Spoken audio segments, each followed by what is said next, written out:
Young women have been growing up with an indoctrination of what womanhood is and what it should be. They've been taught everything that is in direct opposition to the Word of God.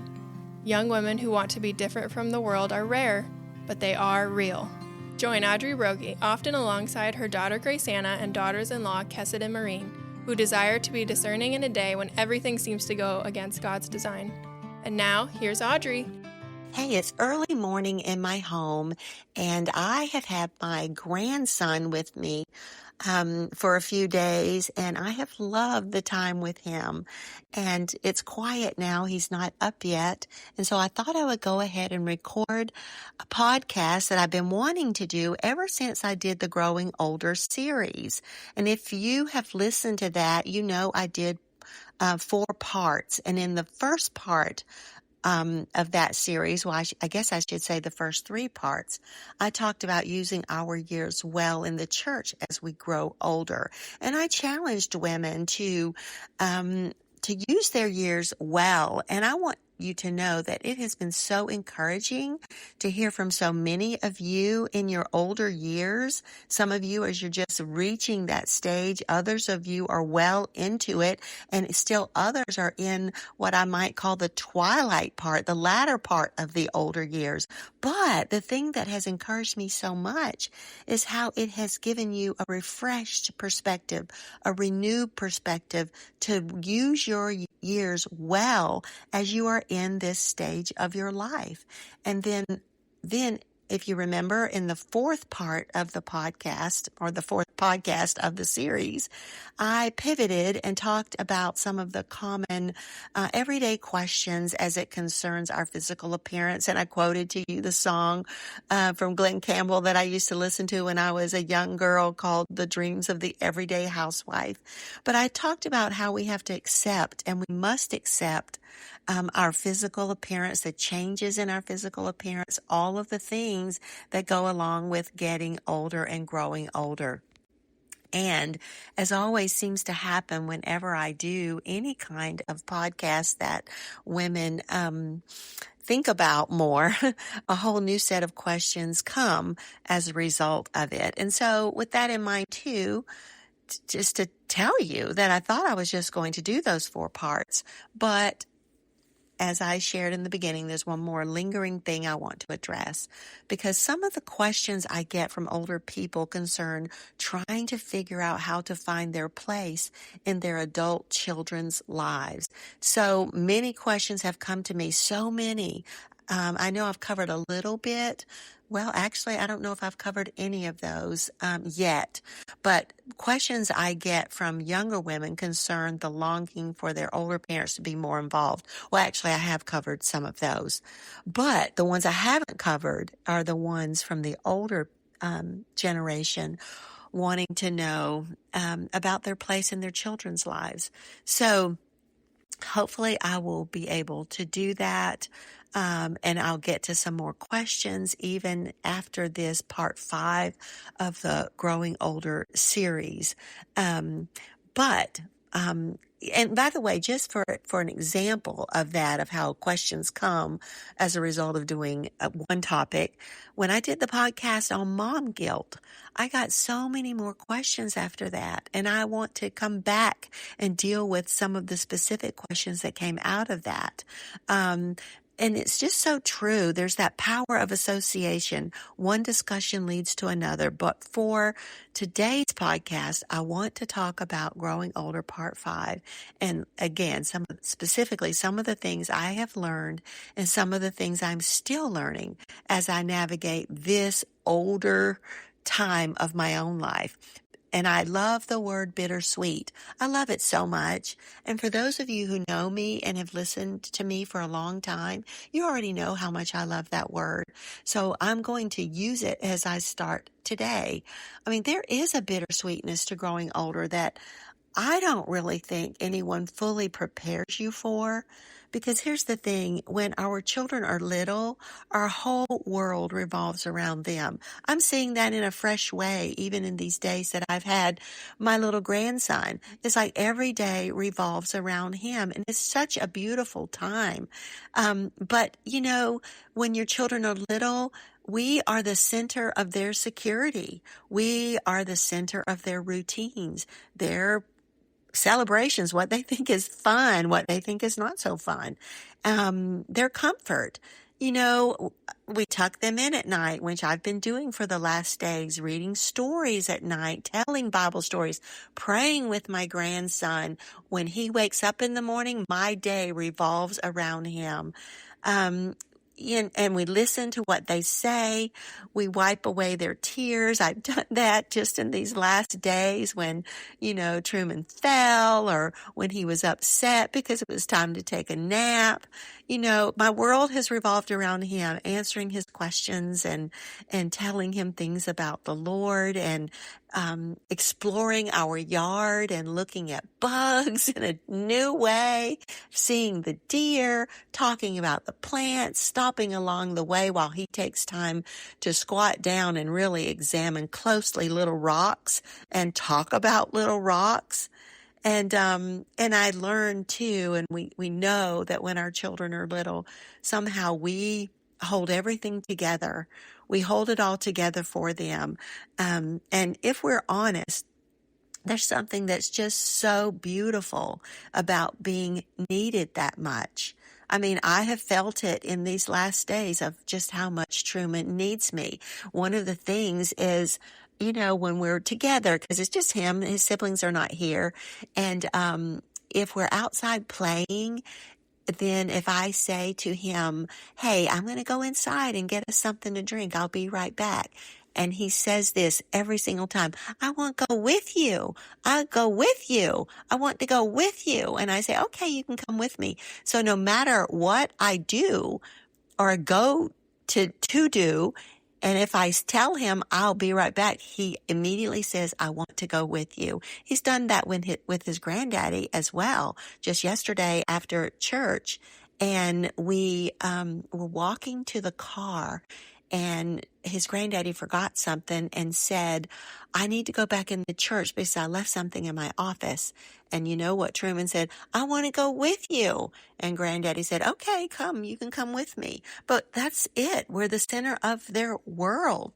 And we often don't realize it when we're living it every single day. Now, I only have Truman for a pocket of time, but when my children were growing up, I had them all the time. And of course, really, that was only a pocket of time. It was an 18-year pocket of time with each one of them, but still, I'm on the other side of it, well on the other side of it. And, because my children are in their 30s and 40s. And even though that pocket of time as they were growing up seemed so long, now as I look back on it, it was so very brief. And we don't realize while we are in it, when we're living it, that those ordinary days will one day become memories that we cherish. They just will. I mean, the car seats, and I'm back into the car seat mode right now, but I know that's going to be gone very soon in terms of this little time capsule that I have, Truman. But saying prayers with a little one every night. The shoes by the door. And as I am sitting here in my home office recording this, I see Truman's little shoes by the door. I can see them from where I am sitting.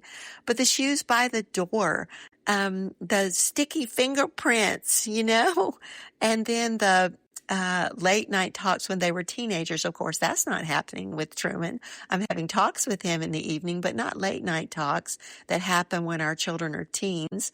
All the things we do there, the programs that we attend, whether it's things at church or whether it's sporting events or whatever it is, but they all become memories. They're ordinary at the time, but they become cherished memories. Even those nights, just the ordinary nights of sitting around the dinner table. And I have so many of those memories tucked away in my own memory bank, whether it was Jameson's birthday when there was a huge thunderstorm and the lightning came and it struck a tree in the backyard and it lit up on fire like a banana. Because when I say the when I say that, it's because when the lightning struck that tree, the bark on the side peeled down and my children said, like a banana. But things like that just become memories. And of course, when we're young parents and we're raising our children, life often feels very exhausting. I mean, it does. And again, there are times when, when I put Truman down to bed at night, I just crash and I've gone to sleep so quickly. But it's so exhausting and full all at the same time. And it's true. We're needed constantly when we are raising our children.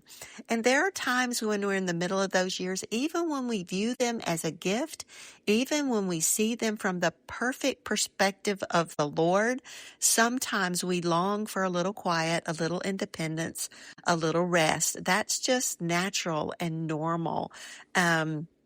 But then again, suddenly one day the house gets quiet, very quiet, because our children grow up and they leave it and they're gone. And no matter how healthy and wonderful that is for them to grow and to do exactly what you've prepared them to do, and to launch them because that's what you want. You want them to be independent. You want them to make their own way in the world. You want them not to need you so much. So even with that, and that being as healthy and wonderful as it is, there's still a part of a mother's heart that aches for what used to be. And that's okay. That's not a bad thing. Because it's true, you miss who they were when they were little. But perhaps even more than that, sometimes we miss who we were to them. As I say that, I mean that in a healthy way. I don't mean that in some weird way, because I think that's one of the hidden griefs of aging. One of the hidden, well, maybe I shouldn't call it a grief. Maybe I should just say just a silent sadness, maybe, because you slowly move from being central in your children's daily lives to becoming more peripheral, if you want to use that term. You're not needed as much, and you're so thankful you're not needed as much because they are making their way. Their world expands outward, and it's supposed to expand outward. They build their careers, their marriages, their friendships, their own homes, their own ministries, their families of their own, being involved in the churches where God has placed them. Their schedules become very full and their attention is divided. And decisions that they make are no longer run through you first. Now, in healthy relationships, grown adult children sometimes ask their parents for advice, and that's healthy and good, but they don't have to have it. They don't need your approval. They don't need to know your opinion, and you don't need to give it unless they ask. They need us less. And once again, that is a good thing. Now, what sometimes happens, and what I've heard from older parents, that some older parents have viewed that or interpreted that to mean that their children love them less. And that is not wrong. That is not right. That's not true. Because here's the thing. They don't love us less. Needing us less and loving us less are not the same things. I don't know if that makes sense, if I'm making sense here. Let me see if I can further explain what I mean. Maturity changes dependency. When your children mature and grow, they become less dependent on you, for sure, but it does not erase the love they have for you. Hopefully that makes sense of what I'm trying to say.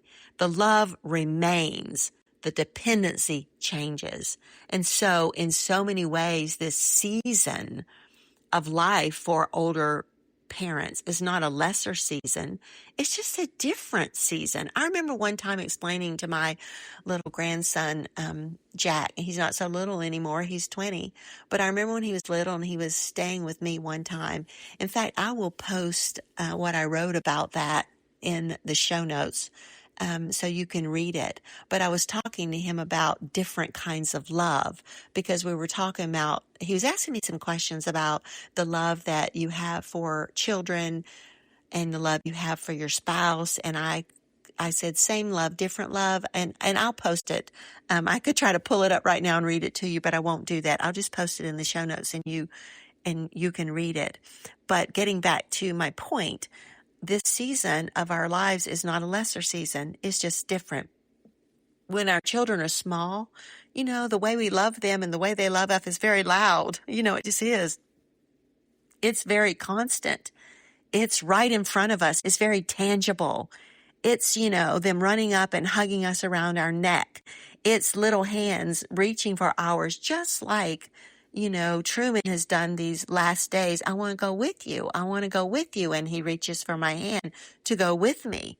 And hearing, mom, mom, mom, mom. And sometimes again, it's so funny that I'm recording this while I have Truman because I can hear it in my head right now and he's asleep, but he goes, Emma, Emma, Emma, Emma, 50 times a day because he wants to tell me something, because he wants to show me something, because he needs me for something.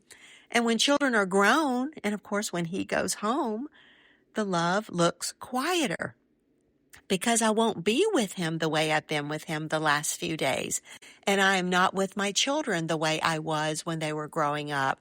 And not to mention, they are grown and they don't need me as much. And so now with that quietness, it's sometimes a phone call squeezed into a busy day or a text message. And I can tell you, when text messages or phone calls come from my children and their spouses and my grandchildren, I respond. Now, sometimes it might not be immediate because I left my phone in another room or, I've fallen asleep earlier than I thought, but I will always answer. I will always answer. Sometimes it's, a grandchild just running into your arms or calling for you or FaceTiming with you and their little face lighting up when they see you on the other side. Sometimes it just shows up in a daughter or a daughter-in-law sending you a text and asking you for a recipe or just any little piece of advice. And of course, a son stopping by or calling you just to talk, or just to make plans out of his way. Just to do that. And of course, it shows up in holidays, times when your family makes the effort to come and they know that the sleeping arrangements will be crowded, but they do it anyway, even if it's for a short period of time and there's so much noise and people gathered around tables that you've randomly placed everywhere in your house.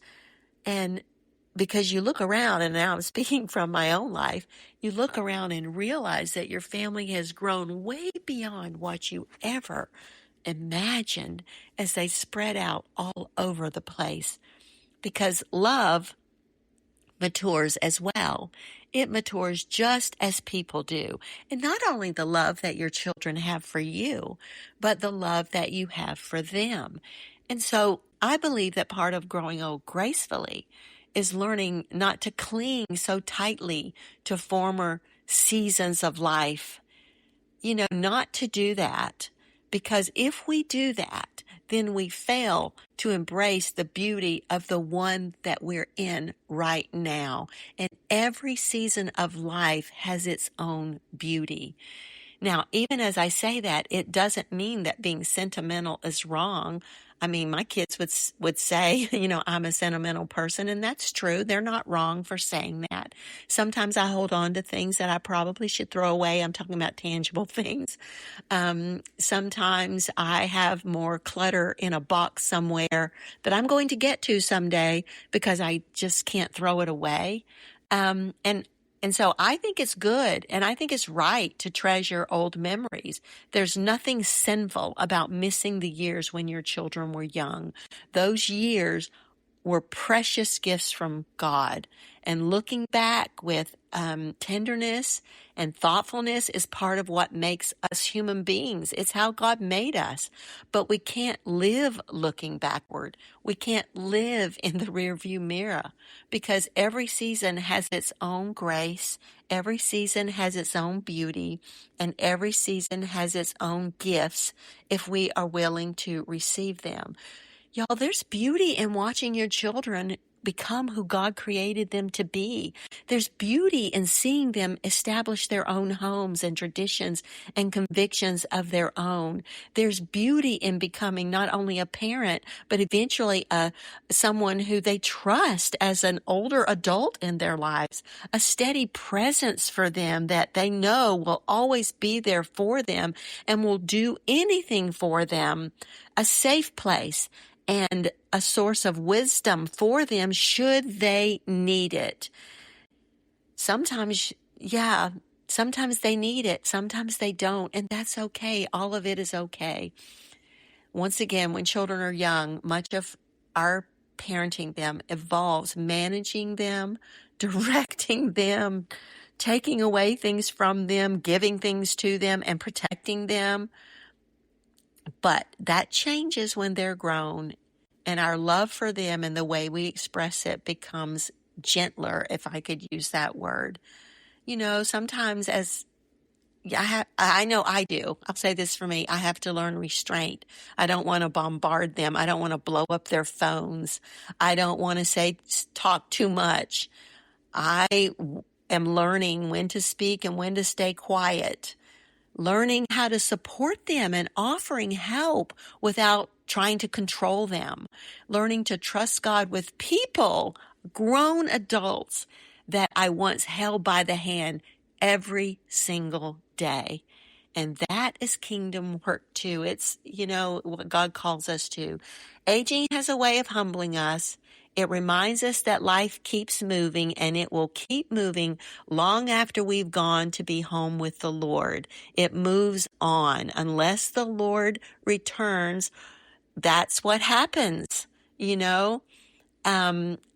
Families change.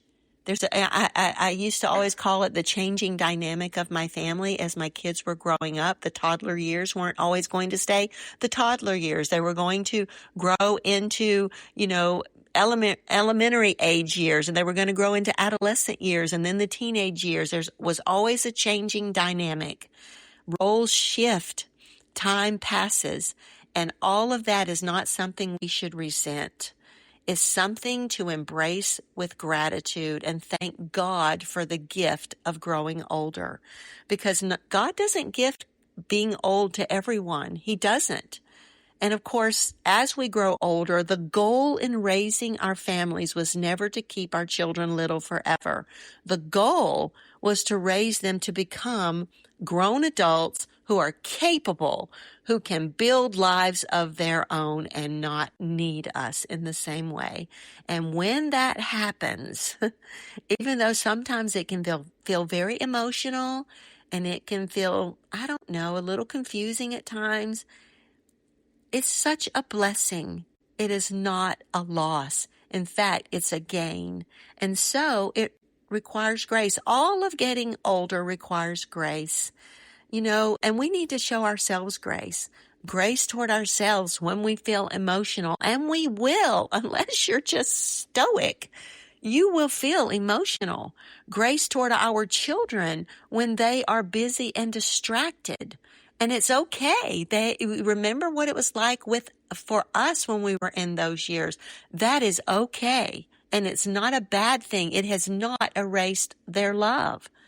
Grace toward the changing times of our lives, and grace to recognize too that becoming less needed is not the same thing as becoming less important to our children. Our place in our children's lives may look different, y'all. It will look different as we get older. It does. And I believe, at least for me, love deepens with time. The love for my children has deepened with time. And there comes a point, or it has for me, where I don't want to, well, I said it a little bit earlier about not living in the rearview mirror, but I've reached a point where I'm learning how to fully enjoy where I am right now. Right now. And it's different than it was in the hurried, noisy way when I was a young mom, but it's so beautiful in a way that is deeper, that's steadier. I don't know, maybe I could use the word settled in one sense. I don't know. But it certainly has caused me to understand even more how quickly life passes. I know that's a cliche, but it's so true. But a way that, treasures conversations with my kids, a way that sees my family as something that I don't need to control. I've never needed to control, but people that I can still nurture in ways that God gives me to nurture, and be involved in ways that God gives me to be involved. And also seeing that every gathering that we have as a family, when those happen and when they don't happen, it's okay. Every hug that I have from my children and grandchildren and their spouses, I love hugs from their spouses as well. All of those things, all of those ordinary moments, they're such gifts in my lives. So yeah, everything changes as we grow older, y'all. It just does. I hope today has encouraged you, because I've tried to cover a lot of the things that a lot of you older people have expressed to me. And I want to remind you that change is growth. Change is maturity. God is gently teaching us how to loosen that grip on one season so we can hold tightly to another season that He has placed in our hands. And if we allow Him to do it, our later years, before He takes us home, they don't become smaller years. They can become fuller years, because if we look to the Lord and walk with Him every moment and experience His grace for every single moment, we learn that they can be rich with the wisdom that He gives. They can be rich with us thanking Him and counting our blessings for all that He's given to us, that we can thank Him for the gift of living this long, thank Him for the perspective that He gives us in this stage of our lives, and very grateful for the kind of love that we see growing and maturing with age. Anyway, I hope these words have been encouraging to you, no matter where you are and in whatever season of life you are in. I hope that God will help you to hold on tightly to Him and to see your life, no matter where you are or what your circumstances, from His perspective. Catch Audrey and her daughter Graciana live at Share the Arrows, a women's-only conference hosted by Allie Beth Stuckey. Grab your tickets now at sharethearrows.com. If you enjoyed this episode of Rare But Real, share it with a friend. Be sure to subscribe so you never miss an episode. Follow Audrey on Instagram and Facebook at Rare But Real, and listen to all her messages on the Rare But Real app.